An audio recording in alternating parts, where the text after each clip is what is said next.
이재명 대통령은 6일 청와대 영빈관에서 준장진급 장성들에게 삼정검을 수여했습니다. 준장진급 시 수여되는 삼정검에는 육해공 3군이 일치해 호국 통일 번영의 세 가지 정신을 달성한다는 의미가 담겼습니다.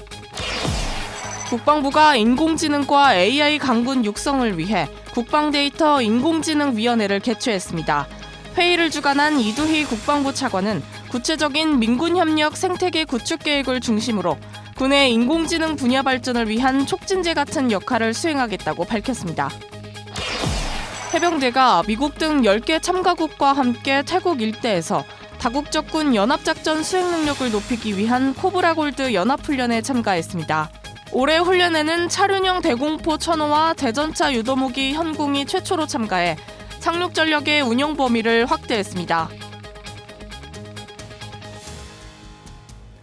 시청자 여러분 그리고 국군장병 여러분 안녕하십니까? KFN 뉴스 시작합니다.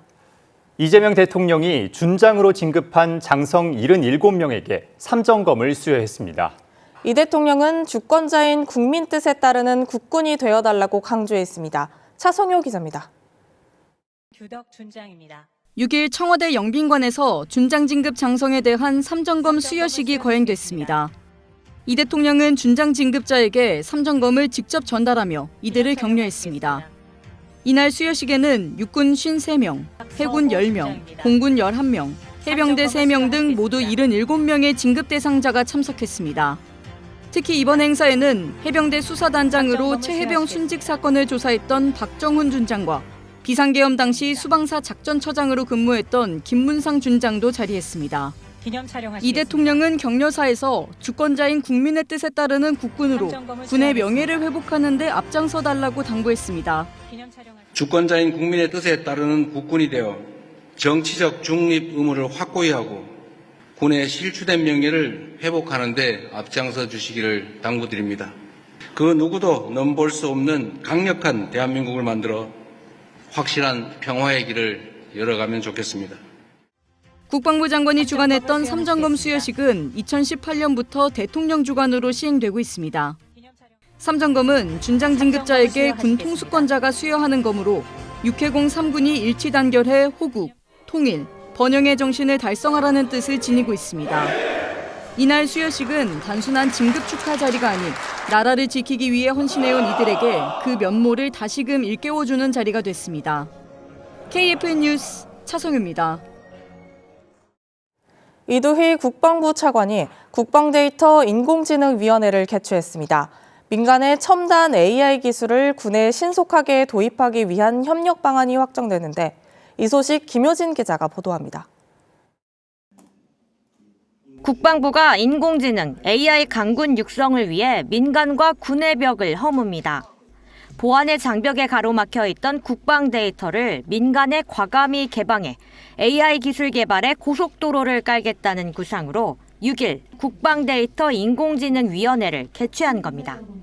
회의를 주관한 이두희 국방부 차관은 구체적인 민군협력 생태계 구축 계획을 중심으로 논의를 주도했습니다. 가장 먼저 서울과 판교, 부산 등 전국 5개 거점에 군산학 협력센터를 세웁니다. 대학과 기업이 고성능 서버를 갖춘 안심존에서 군과 함께 실무형 AI 기술을 공동 개발하는 전초기지 역할을 하게 됩니다. 민간이 군 데이터를 쉽게 검색할 수 있도록 목록과 속성을 정리한 국방 데이터 카탈로그도 시범 제공해 민간의 접근성을 획기적으로 높이기로 했습니다. 우크라이나 전쟁을 통해서도 봐왔지만 또 이번 중동에서 벌어지고 있는 전쟁 양상을 보았을 때 인공지능이라는 부분을 더 발전시켜야 된다는 필요성은 모두 다 공감하고 있습니다. 우리 군의 인공지능 분야에 대해서 이것이 더 발전이 되는데 어떤 촉진제 역할을 할 수 있도록 정책적 기능을 잘 지원할 수 있도록. 국방부는 현장 실증 경험을 갖춘 군 내부 AI 전문 인력 양성에도 박차를 가할 계획입니다. KFN 뉴스 김효진입니다. 마이클 디손브리 미국 국무부 동아시아 태평양 담당 차관보가 다음 주 한국을 방문합니다. 미 국무부 동아시아 태평양국은 현지 시간 5일 X에서 스손부리 차관보가 오는 9일부터 17일까지 도쿄와 서울, 울란바토르를 방문한다고 밝혔습니다. 또 이번 방문에서 인도 태평양 전역의 공동 우선 과제에 대한 일본, 한국, 몽골과의 협력을 더욱 심화할 예정이라고 전했습니다. 우리 해병대가 태국에서 열린 다국적 연합훈련 코브라 골드에 참가해 상륙작전과 야외기동 훈련을 펼쳤습니다. 이번 훈련에선 천호와 현궁이 해외에서 처음으로 실사격 훈련을 진행했습니다. 박인배 기자입니다. 태국 한야오 해안, 한국, 미국, 태국 해병대 연합 상륙훈련 결정적 행동이 시작됩니다. 연합 해병대가 해상 돌격하고 수색대원들이 상륙작전의 여건을 조성합니다. 이어 상륙 돌격 장갑차와 상륙 주정에 탄 해병대원들이 신속하게 상륙합니다. 미국 인도태평양 사령부와 태국 총사령부가 주관하는 다국적 연합훈련 코브라 골드. 올해 17번째 훈련으로 우리나라를 포함해 10개국이 참가했습니다. 상장 조종수로서 우리 바다가 아닌 태국 해안에서의 상륙 훈련은 색다른 훈련 경험이었습니다. 해병대라는 자부심을 갖고 어떠한 환경에서도 최선을 다하겠습니다. 필승! 올해 훈련에선 대상륙작전도 처음 실시됐습니다. 적의 상륙을 막고 해안 통제권을 회복하는 절차를 숙달하면서 훈련의 연속성을 높였습니다. 병과별로 진행된 야외 기동 훈련. 수색대원들은 정글 생존과 도시 지역 전투, 부상자 처치, 모의 고공 강화 훈련 등을 하며 작전 능력을 향상시켰습니다. 공병대원들은 한국, 미국, 태국, 연합부대를 편성해 미클릭 실사격 등으로 장애물 개척 능력을 길렀습니다. 우리 장병들은 이번 훈련을 통해 해외에선 처음으로 차륜형 대공포 천호와 대전차 유도무기 현궁의 실사격 훈련을 했습니다. 상륙 전력의 운용 범위를 확대하면서 우리 무기 체계의 우수성을 입증했습니다. 이 밖에도 연합참모단 지휘소 훈련, 사이버 우주 훈련, 인도적 지원 활동도 함께 했습니다. 우리 대한민국 해병대는 전방위 위협에 신속 대응 가능한 국가전략 기동부대로서 싸우면 반드시 승리하는 군이 되겠습니다. 필승! 우리 장병들은 오는 16일 국내에 입항해 40여일 동안의 해외 훈련 일정을 마칩니다. KFN 뉴스 박인배입니다. 공군 18전투비행단이 장병들의 응급처치 능력과 안전의식 강화를 위해 체험형 안전교육을 실시했습니다. 장병들은 안전교육 기관을 방문해 실제와 유사한 환경에서 재난 대응 절차를 익혔습니다. 이경섭 기자의 보도입니다. 실습용 마네킹 위로 두 손을 포갠 장병들이 힘껏 가슴 압박을 이어갑니다. 공군 18전투비행단은 4일 강원도 태백시에 위치한 365 세이프타운에서 체험형 안전교육을 가졌습니다. 기본 훈련 교관과 안전 실무자 등 40명이 참여한 이번 교육은 응급처치 능력과 안전의식 향상을 위해 마련됐습니다. 교육은 응급처치 실습으로 시작됐습니다.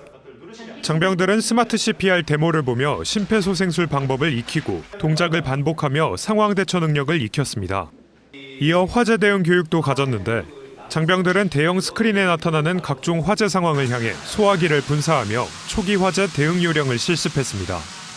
이어서 진행된 연기가 가득한 환경에서 탈출하는 짙은 연기 속 대피 체험. 참가자들은 낮은 자세를 유지하며 출구를 찾는 요령을 확인했습니다. 이어 완강기를 이용해 건물 밖으로 탈출하며 비상 상황에서 필요한 대피 절차까지 숙달했습니다. 몸이 기억하는 교육의 효과는 실제 위급 상황 발생 시 가족과 동료를 지키는 능력으로 발휘됩니다. 이러한 능력들이 곧 전투력으로 직결되는 만큼 정기적인 교육을 추진하여 장병들의 안전의식과 실천 능력이 향상될 수 있도록 하겠습니다. 이번 안전교육을 통해 안전은 지식이 아니라 습관이라는 것을 깨달았습니다. 이론 교육에서 그치지 않고 실제 상황을 가정하여 체험해볼 수 있어서 안전의식이 더욱더 고취되었던 뜻깊은 시간이었던 것 같습니다. 공군 18전투비행단은 앞으로도 체험 중심 안전교육을 통해 장병들의 위기 대응 능력을 지속적으로 강화해 나갈 계획입니다. KFN 뉴스 이경섭입니다. 육군 7기동군단이 전장에서의 생존법과 실전 대비 능력을 논의했습니다. 두 번째로 열린 기동전 콘서트에선 드론에 대응하기 위한 슬랫 아머의 장착 사례부터 분쟁 지역 전문가 김영미 PD의 특강까지 진행돼 눈길을 끌었습니다. 안재영 기자의 보도입니다. 그동안의 연구 성과라는 제목으로 전차와 장갑차에 슬랫 아머를 장착한 사례가 공유됩니다. 두 번째로 열린 기동전 연구소의 토의 주제는 동계 기갑, 기계화 부대의 생존성 보장을 위한 전투 수행 방안. 지난 혹한기 훈련간 기동군단 예하 부대들이 변화한 전장에서의 생존을 위한 전투 실험 결과들이 공유됐습니다. 자폭 드론의 정밀 타격에 대응할 일명 슬랫 아머, 방어 네트를 설치해 운용한 사례가 위장 및 방어 노력으로 공개됐습니다. 이어 지휘소의 생존성을 높일 분산형 지휘소 운용 방안과 포병부대의 대드론 방어체계 구축 방안이 함께 논의됐습니다. 김영미 분쟁 지역 전문 PD도 초청해 러우 전쟁 전장의 경험과 드론 전술이라는 주제로 초빙 강연이 열렸습니다. 김 PD는 전쟁에서 드론의 역할 증대와 러시아 파병 북한군의 실전 능력 강화를 바탕으로 한 우리 군의 철저한 대비 필요성을 강조했습니다. 이처럼 실제 경험을 갖춘 야전 장병과 전문가 중심의 공감을 바탕으로 우리 군이 마주한 복잡한 문제를 창의적으로 해결하는 반복적인 접근 방식, 디자인 싱킹이 강조됐습니다. 계속 싸우는 방법을 업데이트해 나가는, 최신화해 나가는 그러한 디자인 띵킹을 우리 군사적 사고에 적용을 했으면 좋겠습니다. 참석자들은 이번 토크 콘서트를 통해 기동부대의 생존성 보장을 위한 노력이 공유될 수 있었다는 점을 참석 의의로 꼽았습니다. 부대의 생존성 보장을 위한 다양한 노력과 성과를 얻을 수 있었고 이런 경험들을 공유하고 고민할 수 있는 뜻깊은 시간이 되었습니다. 군단은 이번에 발표된 발전된 내용들을 각 부대에도 공유해 전투 현장에 적용할 예정입니다. KF 뉴스 안전입니다. 중소벤처기업부와 방위사업청이 혁신 중소벤처기업의 방산 분야 진입 장벽을 완화하고 국제 방산시장을 개척하기 위한 방안을 논의했습니다. 중기부와 방사청은 방위산업 대전환을 통한 국제 방산 4대 강국 도약을 목표로 방산 스타트업 육성부터 혁신 중소기업의 기술 사업화와 방산시장 진출 확대, 국제 방산시장 개척을 위한 협력을 강화하기로 했습니다. 아울러 이노비즈협회와 한국방산혁신기업협회는 방위산업 협력 프로젝트 발굴과 국내외 판로 개척을 위한 업무 협약도 체결했습니다. 방위사업청과 국방기술진흥연구소가 방위산업 경쟁력을 높이기 위해 올해 상반기 산학연 정보요청 설명회를 개최했습니다. 정보요청은 방위력 개선 사업의 추진 방법을 결정하기 위한 선행 연구를 하면서 산학연으로부터 관련 정보 조사 및 의견 수렴을 진행하는 절차입니다. 이번 설명회에서는 무기체계 통합 소요 기획 소개, 지휘 정찰과 유도 무기 등 분야별 과제 설명 시간을 가졌으며 과제별 정보 요청 항목과 유의사항, 보상 방안에 대한 안내도 이뤄졌습니다. 미국과 이스라엘, 이란이 중동 곳곳에서 일주일째 전쟁을 이어가고 있습니다. 미국과 이스라엘은 군사작전이 다음 단계로 진입했다고 공표하며 일각에서 제기된 군수 물량 우려를 부인하고 작전을 지속하겠다고 밝혔습니다. 이채원 기자입니다. 미국과 이스라엘은 군사작전이 다음 단계에 진입했다고 밝히며 작전을 계속 확대하겠다는 입장을 밝혔습니다. 미 국방부는 탄약과 무기 비축량이 충분하다며 필요한 만큼 작전을 지속할 수 있다고 강조했습니다. 중동 지역 미군을 총괄하는 미군 중부사령부는 이번 작전으로 이란 선박 30여 척을 파괴했다고 밝혔고 이란의 탄도미사일 공격은 전쟁 첫날보다 90%, 드론 공격은 83% 감소했다고 설명했습니다. 이스라엘군 역시 이란 군사시설에 대한 공습을 통해 탄도미사일 발사대의 60% 이상과 방공망의 80% 이상을 무력화했다고 주장했습니다. 또 이스라엘은 레바논 남부 베이루트 인근 헤즈볼라 기반 시설도 추가 타격한 것으로 전해졌습니다. 한편 미국과 이스라엘의 공격으로 사망한 이란 최고 지도자 하메네이에 대해선 국제법상 합법적인 군사 표적이었다고 주장했습니다. 이란은 미국과의 협상 가능성을 전면 부인하며 중동 내 미국 관련 시설과 이스라엘을 겨냥한 보복 공격을 계속하겠다는 입장을 밝혔습니다. 전문가들은 이번 충돌이 중동 전역으로 확전될 가능성도 배제할 수 없다고 우려하고 있습니다. KFN 뉴스 이채원입니다. 이어서 오늘의 국방단신 전해드립니다.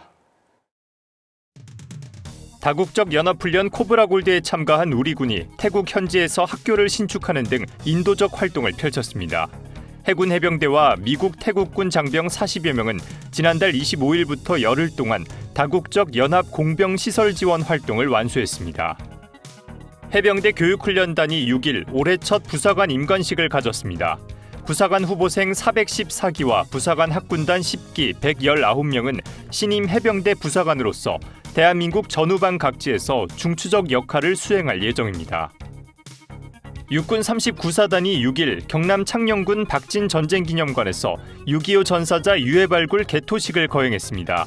창녕 지역 유해발굴 작전은 9일부터 4주 동안 진행되며 밀양 창녕대대와 국방부 유해발굴 감식단 등 장병 100여 명이 투입됩니다.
이 새로운 화제거리로 등장한 휴양소에서 4박 5일의 휴식의 즐거움을 맛보기 위해 장병들은 잠옷 기대가 큰 것입니다.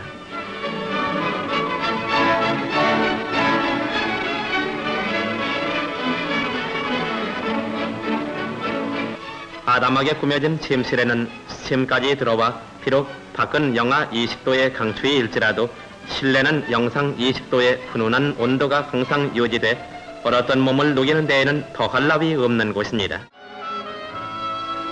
그리고 이 휴양소 안에는 오락실을 비롯해서 목욕탕, 이발소, 보일러실, 운동기구 등 장병들이 몸과 마음의 긴장을 푸는데 안성맞춤의 시설이 고루 갖추어져 있는데 이곳은 최전방 초소 근무자에겐 오랜만에 맛보는 이들만의 안식처이며 이것이 바로 사기 진작의 샘터가 아닐 수 없는 것입니다.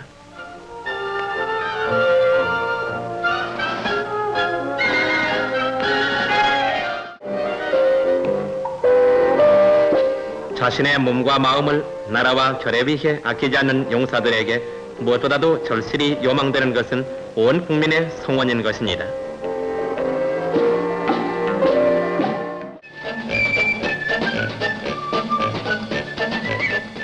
식사의 경우 설렁탕, 곰탕, 육개장 등의 한식이 있는가 하면은 짜장면, 잡채밥 등의 중국 음식까지 마련돼 있어 식성에 맞는 음식을 골라서 먹을 수 있으며 모든 세탁물도 세탁실에서 처리하게 되는 등 일단 이 휴양소에 오면은 순수 자신들의 힘을 빌려가는 일이란 거의 찾아볼 수 없는 것이 특색인 것입니다.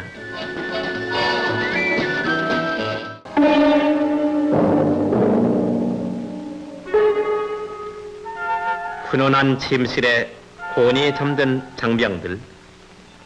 내일이면 또다시 적과 맞서야 하지만은 여유만만한 용사들의 표정에는 어떠한 시련도 능히 이겨내어 국방의 대임을 완수하는 데 앞장설 결의가 역력히 아로새겨져 있습니다. 비록 짧기는 했으나 휴양기간을 가볍게 보내고 다시 초소로 향하는 장병들의 발걸음은 마냥 가볍기만 합니다. 이렇게 해서 축적된 용사들의 왕성한 사기는 멸공의 의지로 승화되어 155마일 휴전선의 철통 같은 방패를 구축해 나가고 있는 것입니다.